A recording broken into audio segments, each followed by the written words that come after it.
These 4 books helped me be a better storyteller. They might be helpful for you too. Hey, I'm Nick Friend, and I make videos about making videos. I'll be the first person to tell you that I don't read a lot. So when I do pick up a book and I find myself continuing to want to read it, I know that it's a pretty good book. Or if it's not that good of a book, it is incredibly helpful. And today I wanted to talk about 4 books that I found to be the most helpful when trying to be a visual storyteller or videographer, cinematographer, director, whatever you want to call it.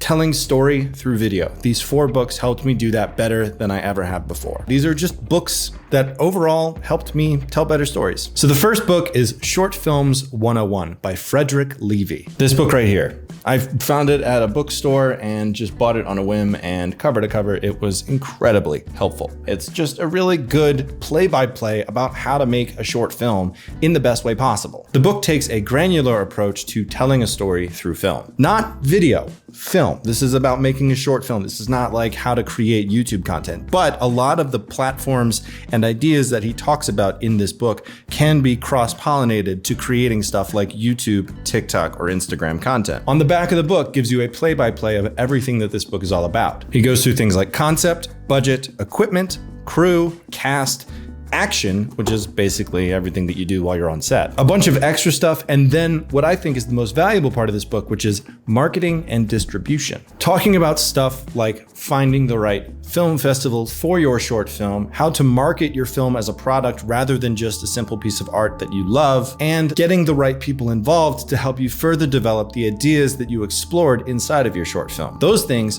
are invaluable as a content creator overall, let alone just a short film director. It's not that long, so you can get through it in about a week. The next book that I want to talk about is more about your thinking toward a video project rather than the video project itself. And it's a book called Thinking Fast and Slow by Daniel Kahneman. Now, like I said, this book is more about how you think rather than what you think about. This book simply explores the dichotomy of thought. System 1 is fast, intuitive, and emotional, and System 2 is slower, more deliberative, and more logical. When it comes to storytelling and when it comes to making content for videos, this is a really valuable way to create the framework for whatever that content ends up being. Because of the platform that I choose to use, which is YouTube, I want to make sure that the System 1 part of the brain sees the thumbnail and the title that I create and instinctually clicks on it. That's the System 1 thought. The System 2 thought is more about the content of the product that I create itself. So you can see how these 2 ideas of thinking fast and thinking slow are invaluable to creating visual content, especially with video. The book also details how to convey these sorts of thoughts and ideas and systems. And a really interesting quote from the book itself that sort of exemplifies this says that if you care about being thought credible and intelligent, do not use complex language where simpler language will do. And by that, I think it means show, don't tell. Or if you can say something in 2 steps, don't take 10 steps to say it. In essence, that quote for me means having really complex and thought-provoking ideas, but lowering the barrier of entry to those ideas themselves when I'm creating content. Like, I want to show you all this really, really cool stuff, but I don't want to make you feel stupid about not knowing it. I want to make sure that you are learning alongside me and that we can learn from each other. So the first 2 books were more about like systems and processes about making content. The next 2 are a little bit more off the wall. The first of which is just kind of a fun one. It's this book. It's big.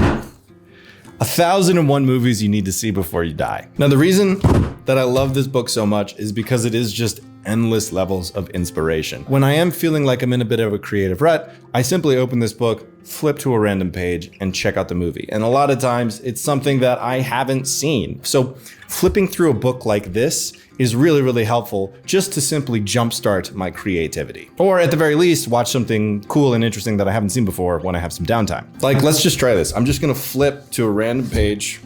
Ben-Hur. This movie is actually a game-changing film. And right here, I can learn all about what it took for the team to create this movie, way back in 1959. This book's a lot of fun. The last book that I want to talk to you about is much more personal to me as a filmmaker and storyteller rather than being a more globalized approach to thinking about filmmaking and storytelling. And it's this book.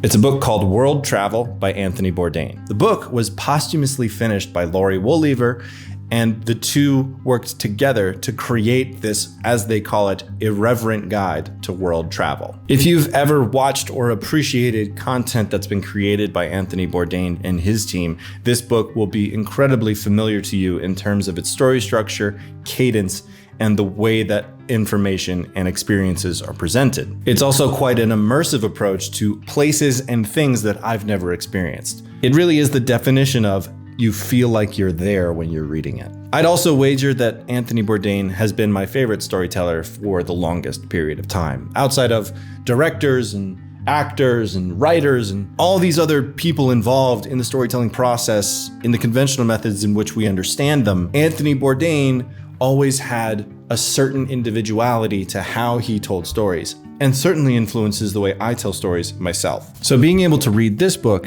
and appreciate his feelings toward world travel and his visceral connection to the cultures and the food and the places and the people that he meets is definitely a reignition for my ability to connect with characters. The back of the book contains a quote from Anthony Bourdain that I think sums up exactly how this book makes me feel. So many of the good times traveling this world relate directly to finding a human face to associate with your destination, the food you eat, and the memories you'll keep with you forever. The best times are when it's impossible to be cynical about anything. When you find yourself letting go of the past and your preconceptions and feel yourself and your basic nature, the snarkiness and suspicion, the irony and doubt, disappear, at least for a time. When for a few moments or a few hours, you change. The overall idea of world travel is being open enough to accept change and transition to things that you would otherwise have a preconceived notion about. And if that doesn't exemplify good storytelling or character development or story structure, then I don't know what does. So if these books seem interesting to you, I'll have links for them below, and I hope that you enjoyed this video. If you liked it, go ahead and leave me a thumbs up. If you loved it, go ahead and subscribe. I put out a new video every single week, and I'll see you in the next one.